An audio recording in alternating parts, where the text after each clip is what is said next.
Добри ден во студио за Исмет Рамадани, журналисме, политички аналитичари. Прво околу последната вест која беше вчера, последниот проблем пред кој е исправена опозицијата, верификување на мандатите, и токму заради тоа и велат дека ќе поднесат тужба пред Уставниот суд, заради тоа што се верификувани нивните мандати и со тоа ги губат работните места. Случајот со Софија Куновска, например, таа е прв човек во град Скопје, на опозиционерите, на СДСМ, и токму заради тоа ќе го изгуби и тој мандат. Велат дека тоа е фино спакуван проблем пред кој се соочува сушност опозицијата од страна на власта. Еден вид замка на верификување на мандати. И со тоа ги губат позициите и во локалната самоуправа.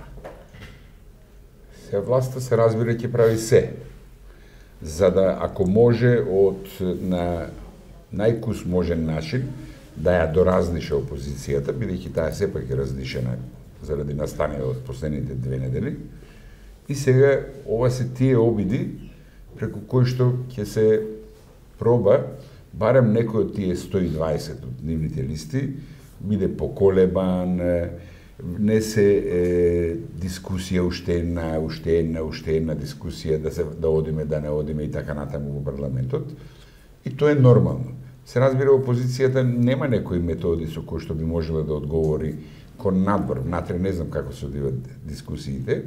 И тие поднесоја тужба до управниот суд или ќе поднесат, со што ќе докажат уште еднаш дека во оваа земја ни судство не постои, се разбира. Јас не верувам во тоа дека управниот суд ќе пресуди во нивна корист.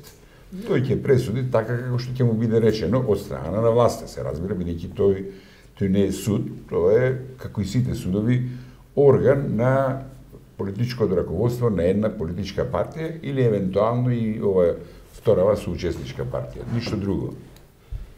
Пред што е исправена сега опозицијата, господин Рамадани? Кои треба потези ги направи после најавата за бойкот, одбивање се признаат резултатите и воопшто изборите да се признаат? Кои се методите, кои стратегии треба да бидат преземени? Мислам дека опозицијата треба да знае што ги очекува.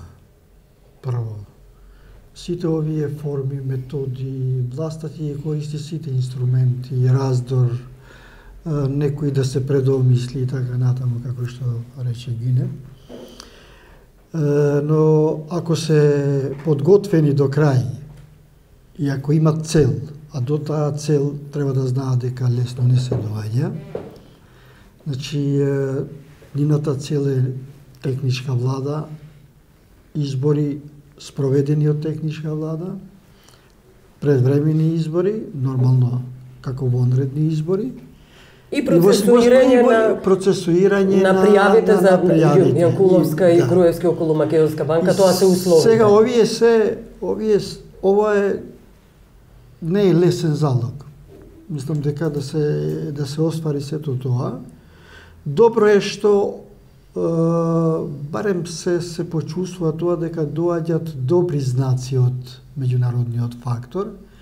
Ако овој извештај на господинот Аренс, односно на ОПСЕ-одир, биде добро анализиран и од другите кои имат аксес тука, тогаш мислам дека опозицијата дури само да издржи на вакви провокации, не мора во почетокот да се оди во некои демонстрации, протести, улична... Да се обновува отпорот, туку да ги проба сите овие пософистицирани методи, али со истрајност. Со тоа што дефинитивно се знае, ако претендираме, односно дел од власта со многу ентузијазам претендира дека ќе бидеме членка на НАТО, односно ќе ја добиеме поканата, ќе ги почнеме разговорите, односно преговорите со Европска унија. Тоа со години трае веќе. Да. Тогаш земја со парламент без опозиција, мислам дека нема што да бара, да претендира да биде членка на НАТО или да добие датум за преговори. Овие се тие моменти што треба малку цврстина во редовите на опозицијата, пред се во Социјалдемократскиот сојуз. Дури мислам дека треба да направи нешто повеќе и во однос на тоа што значи и анимирање и солидаризирање со подадена рака и на другите опозициони партии, и на невладини, ајде да бидам подиректен, невладени организации кои се расположени, односно кои веќе се така подготвени да бидат против вакво владење. И со таков настап, мислам дека може да се постигне еден успех, што сепак зависи од други компоненти. Веројатно ние ќе разговараме понатаму колку како ставот понатаму на ДУИ како дел од идната власт. Господине Исмаил, треба ли отпорот да се обнови? Се покажа како лош проект за опозицијата. Тоа беше првиот обид на опозицијата да проба да се протистави на власта на поинаков начин, освен преку парламентарниот. И сега во целата приказка иронично звучи, но претепувањето и изфрлањето од парламент им помогна да почнат да размислуваат дека не може се да се состои во некаков институционален отпор или покажување на свест која што нели ќе биде против власта. И се разбира, тој отпор беше таков како што беше дизајниран, со нецелосна слика на настаните. Социјалдемократскиот сојуз, како и сите ние не сме подготвени, нити сме се подготвувале во некакви рамки политички да почнеме да применуваме вон институционални методи на политичка борба. Тоа не го знае ни Социјалдемократскиот сојуз и најголемиот дел од граѓаните на оваа земја не го знаат. Симпатизери нека се, членови нека се и така. СДСМ тоа го проба, тоа заврши така како што заврши, зашто при тоа треба да знаеме дека прекинувањето на отпорот не настана заради тоа што некакви си или некои си внатре во СДСМ сакале да се прекине заради нивните амбиции, туку тој настана како резултат на мартовскиот договор со Филе. Враќањето во парламентот и учеството на изборите. СДСМ прифати да учествува на локални избори, иако пред тоа имаше 5 други услови. Локални со парламентарни заедно и така натаму, но ајде се да ги оставиме тие денешни верзии на тогашните настани, да се вратиме на 24.12, каде што сме сега ние фактички. На 24.12, како што знаете, опозицијата беше изфрлена од парламентот и таа ситуација денеска што ја имаме. Од другата страна, во парламентот си останаа ДУИ, ДПА, ВМРО-ДПМНЕ. ЕНГ уште се во парламентот, таму кај што се седат. Можда ликовите се на некои изменети, но тоа е објективната политичка ситуација која што имаме. Која трае статус кво очигледно. Дури и со тој парламент председава истиот човек, кој што учествуваше веројатно или соучествуваше во издавањето на наредбата за изфрлањето на новинарите, изфрлањето на пратениците на опозицијата, нели со што пак го прекрши уставот заклучокот на комисијата, кој што заклучок не го призна, ВМРО-ДПМНЕ го прогласи за салфетка или нешто така беше. Туалетна хартија. Да, според тоа, сега опозицијата се врати всушност на позициите од 24 декември 2012 година по пладневни часови. Толку е како политички сумарум целата работа. Не. И обидот тука е на ДУИ да го преземе лидерското место во собранието, кое е неуспешно, но ДУИ не се вознемирува околу тоа. Не сум ја сигурен дека ние околу тоа дознавме или дознававме или мислевме дека дознаваме од некакви кулуарски приказки или некакви дофрлања од страна. Не беа, тоа беа јавни изјави. Тука Бујар Османи, например, у студиото на Нова изјави дека претендираат на тоа. Гледайте, тој е во крајно специјална позиција. Ајде да речеме, бидејќи сме на 24-ти, тие можеби и не знаеа што ќе се случува во парламентот и беа затечени од таа масивна полициска интервенција. Да речеме, беа збунети. Иако некои од нив не ми изгледат лесно збунливи. Ајде да речем, и останаа во парламентот, соучествувајќи понатака во се што се случи со кршењето на Уставот. Тоа не беше еднократно кршење на Уставот и сврнање на парламентарци или новинари, туку се усвои буџет. Тој буџет се трошеше.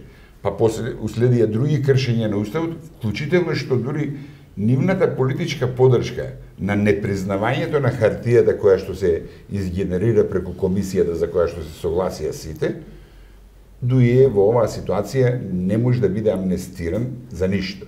Значи, Дуи е всушност која велиме власт и Дуи е власт. Не, и преовладува едно мислење во Дуи дека, што за мене мислам дека е погрешна, дека тоа што треба да го направи Социјалдемократскиот сојуз, не можеме ние да одработиме за нив.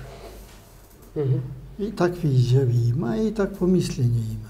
Што мислам дека е грешка затоа што тие како да се убедени дека кога би го одработиле тоа Социјалдемократскиот сојуз, би било добра, али нека сами тоа го одработат. Што тоа значи? Тоа значи дека ние стоиме настрана да видиме колку може Социјалдемократскиот сојуз и кога ќе го одработи сето тоа, значи враќање во нормала на системот на државата, на институциите, тогаш ние сме тука. Тогаш ќе прослават. Да, не, тука се спремни да речеме за евентуална коалиција, евентуално заедничко владење. Ќе го поделиме тоа што е најдобро, пак и со Социјалдемократскиот сојуз, али да одработат сами. Што е дели прилично абсурдно, јас морам да се надоврзам. Дуи на политичката сцена во Македонија стапна со идеи со универзални вредности, значи слобода, права, правна држава и така натаму и така натаму. Зошто само на Социјалдемократскиот сојуз да биде врската? Тие зашто се тогаш? Која е нивната политичка сцена? Велат дека на тоа работат. Велат дека целат кон влез во НАТО, во ЕУ. И дека постојано на тоа работат. Ако во ЕУ и НАТО е вакво, со ваков извештај на ОПСЕ и ОДИХР, тогаш они треба да се проверат. Нешто не е во ред со нив. Со нивните политички идеи, ако ги имаат веќе уопште. Во однос на ВМРО ДПМН или Никола Груевски се добива впечаток дека во Дуи постои еден поголем како ентузијазам, наречеме за членување или во НАТО или во Европска Унија. Тоа се гледа, не верувам дека тоа е некоја импровизација или меѓутоа во исто време тие се свесни дека ја нема таа моќ и такво влијание за да можат тие да влијаат кај Никола Груевски, ако веќе се ангажира Дуи за влез во НАТО и во ЕУ, јас сум со нив, односно кога тие ќе кажат дека еве сега е времето, јас тоа ќе го почитувам, односно ќе го направам. Мислам дека во тоа тие не веруваат и токму тоа не збунува сите нас, мислам. Од една страна се добива впечаток дека еве Дуи се ангажира НАТО, Европска Унија, демократија и така натаму и така. А од друга страна Груевски вели немојте да ме уценувате. Да, а за сите овие работи ги квалификува Никола Груевски како уцена. Да речеме за Никола Груевски беше уцена ако бара тие на тие разговори за формирање на коалициона влада, ако во тие разговори барат председател, да речеме, на собрание. Да. Околу странскиот фактор, ве молам, председателот Ѓорѓе Иванов отиде во Брисел на средба со Баросо. А од друга страна ги знаете повиците и апелот на СДСМ, погледнете малку на Илинденска, доста гледате на Бихачка, доста ни вршите нас притисок. Како оценувате улогата на меѓународната заедница? Се ние понекогаш и ги преценуваме, односно имаме преголеми очекувања од тоа што се нарекува меѓународна заедница. Каква сака нека биде. А при тоа кога искажуваме очекувања, не ги искажуваме на вистински начин. Значи, меѓународната заедница, да не забораваме, 2001 година стави подпис фактички на воведот на овој устав што го имаме денеска. Охридскиот рамковен договор е вграден во уставот и во тој Охридски рамковен договор стојат подписи. Тогаш не е преценување, туку е подценување. Значи, тоа веројатно меѓународната заедница го заборава, дека е всушност гарант на одреден начин. Они гарантира дека овој поредок што тука ќе се создаде, го гарантираме. Тоа е уставот што го имаме. Затоа беше таа свеченост на 13 август 2001 година. Но, се разбира, учеството на странскиот фактор не може да биде со така наречено донесување на демократија. Донесувањето на демократија обично се случува со падобранци, со тенкови и со такви работи.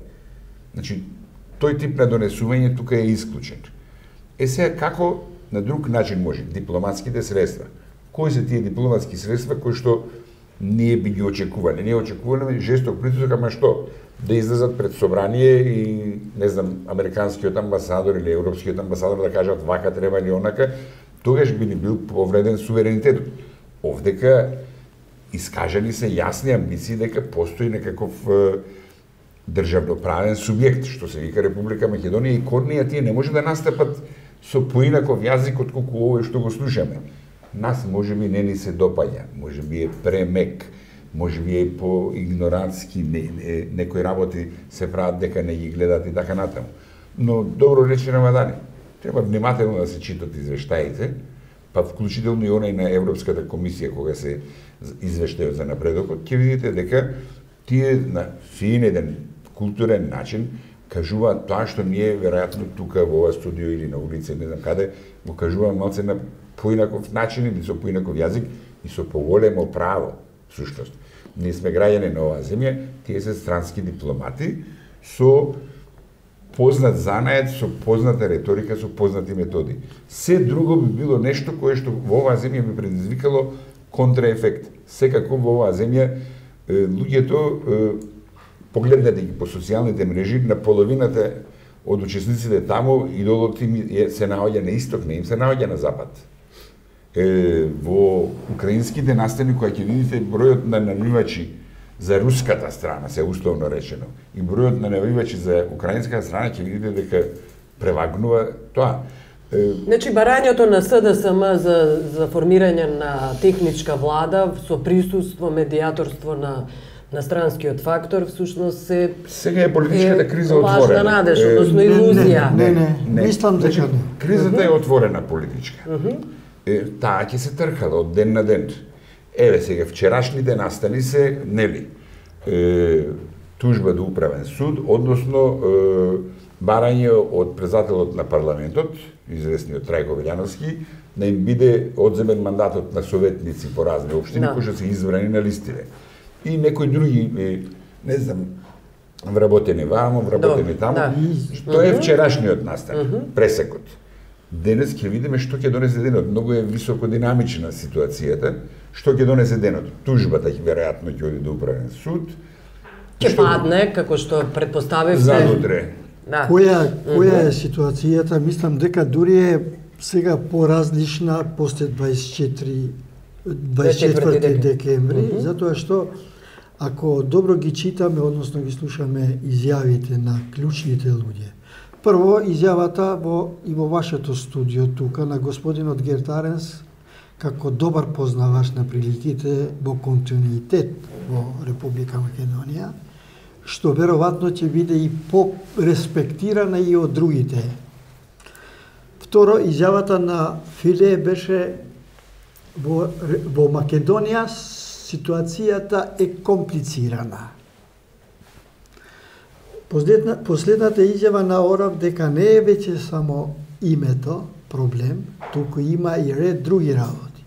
Што тоа значи? Дека полека, али сигурно Ги препознаваат проблемите. Ги препознаваат проблемите. И Долго време требаше. Требаше, мислам дека во нашиот во Балкан проблемите со задоснување се препознаваат.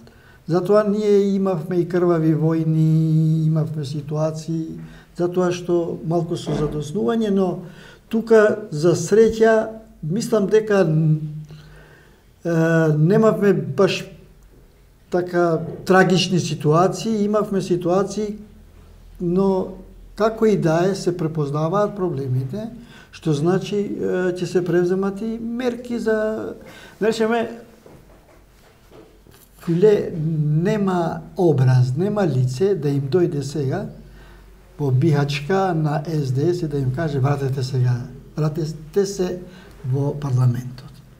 И јас сум убеден дека такво нешто од него не треба да се очекува. Туку друго е некои што доаѓаат или даваат брзоплети изјави како тоа на, мислам Дорис Пак имаше. Да, Дорис Пак или Тие се партиски изјави всушност. Тие се партиски, али на компетентните луѓе.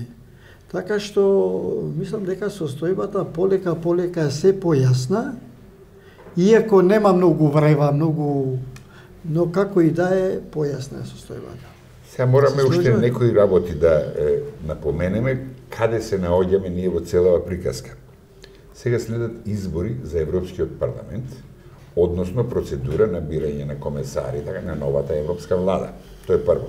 Тоа е помалку дури драматичното. Подраматичното се работите во Украина, која што е безмалку сосед преку една држава на Македонија.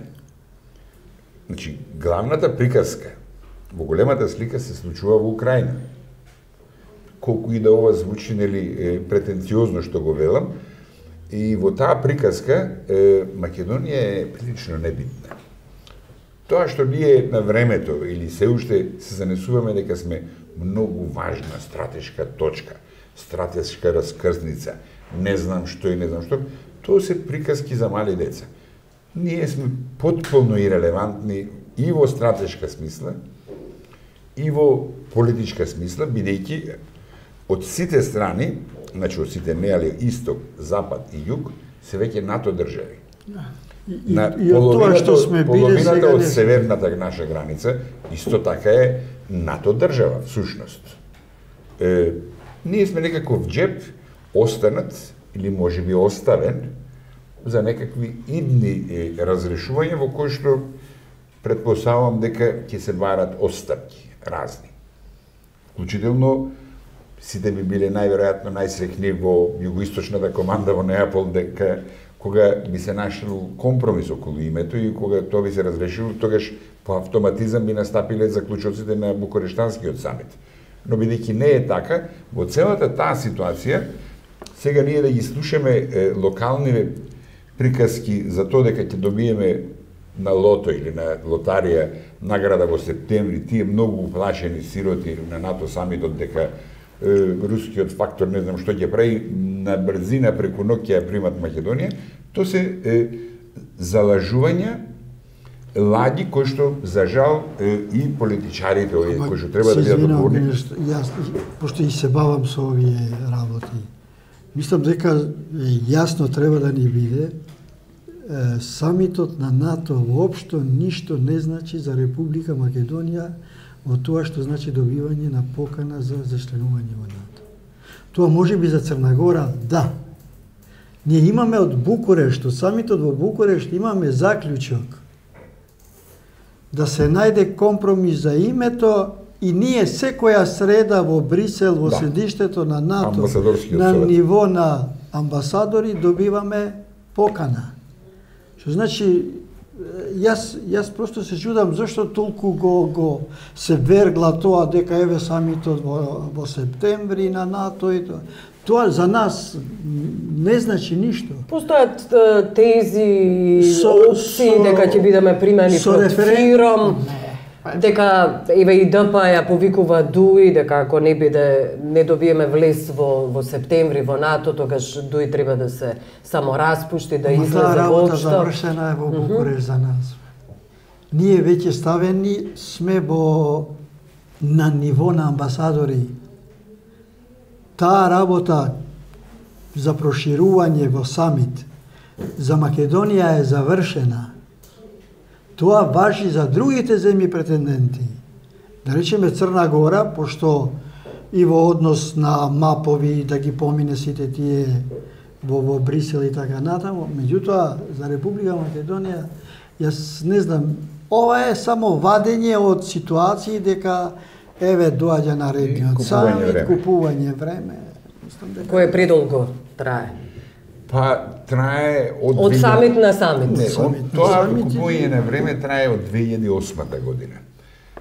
Од кога Дуи влезе во владата и од кога Дуи влезе во владата, ние го имаме ова купување на време во кое што за жал Дуи купува време за ВМРО ДПМН. Да, најпрв. Да. Купува време, во меѓувреме нели земјата оди на кај што оди. Не го знаеме, не ја знаеме дупката финансиска колкава е. Вчера имаше едно драматично интервју по медиумите на поранешниот гувернер на Перо Гошев. Потоа не ги знаеме другите моменти околу тоа што се ќе се појави уште на површина. И на крајот на криштата бруто домашниот производ паѓа всушност. Тоа е по статистичките мерила на Ставревски компанија се мери. Тој ако се мери по Евростат ќе биде друго. И сега ние во целата таа приказка имаме оваа голема политичка криза во која што опозицијата се разбира, се надеваме дека ќе се консолидира, ќе се доконсолидира всушност и ќе видиме што оттаму ќе се роди како идеја за спротивставување на власта. Таа се уште мора да се занимава уште некој ден со триковите на власта, кој што ќе се обиди да ги привлече на различни начини, дали куверче пари, дали ова, дали она и не знам што. Добро. И околу консолидирањето на велите на опозицијата, ќе се појави ли повторно Црвенковски со нов апел, со нов повик? Па тоа не може да го знае никој. Говорам, се извинувам само да појаснам зашто нов повик неколку дена пред Конгресот беше повикот да падне ЗАЕФ, односно не се гласа за него, дека е лошо решение. Јас тоа го толкувам како лош ден на Црвенковски. Тој тип на апели не приличат за една партија која што за себе тврди и верувам дека е демократска партија. Поранешниот лидер да се појави со без малку од Кастел Гандолфо да зборува. Неприлично беше тоа, јас го третирам тоа како лош ден, односно еден прилично невешт обид да одговори на прозивките во јавноста што мисли Црвенковски за целава приказка. Може да биде прозван. Не го погоди и времето и немаше. Нити начинот, нити тој тип на сугерирање се. Видете, ние што памтиме подолго, такво нешто не могло ни во комунизмот. Не можел да се појави Лазар Колишевски да каже го инаугурира мојот наследник. Не гледам во Исмет Рамадани сега изнес, туку гледам во Ѓунер Исмаил. Зошто? Затоа што е многу добар. При тоа направи една елементарна антипартиска грешка, ги призна резултатите на изборите. Тој дискутираше за бројки. Замислете за бројки во избори кои што ги организирала диктатура, да оперирате со тие бројки, да ги користите како аргументи е прилично чудно. Да, Пендаровски има 400.000 гласови за разлика од ЗАЕФ, тоа беа аргументите. Според салфетките тоа се бројки на салфетките на Груевски и евентуално Ахмети. Тоа не се бројки заради кои што можеме да градиме било кој тип на аргументација да дискутираме. Јас дури мислам дека се уште има влијание таа изјава на господинот Црвенковски, пошто и кога се среќаваме со одредени луѓе од Социјалдемократскиот сојуз како да живее изјавата, односно и ако продолжи понатаму кај одредени кадри на Социјалдемократскиот сојуз кои имат поминато достои како пратеници, како министри и така натаму. Мислам дека треба што побрзо со нив да се разговара.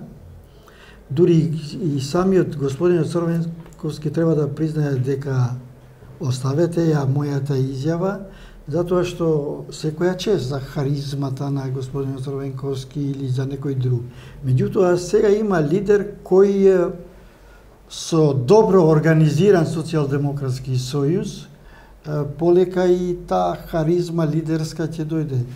Затоа што нивниот лидер сега, господинот Заев, ако ништо друго, барем влезе храбро во некои работи и ако успее и понатаму, ако ништо да ги процесуираат овие скандали кои беа афери криминални и така натаму. Тој најави отворање на нови афери. Затоа што морам да ви кажам дека ако се удира малку подсврсто на овие скандали, криминални структури и така натаму, дури и овие други работи ќе се разрешат подобро. Ние го имаме тоа најдобар пример во Косово. Таа за самоопределување партијата на Албин Курти. На Курти.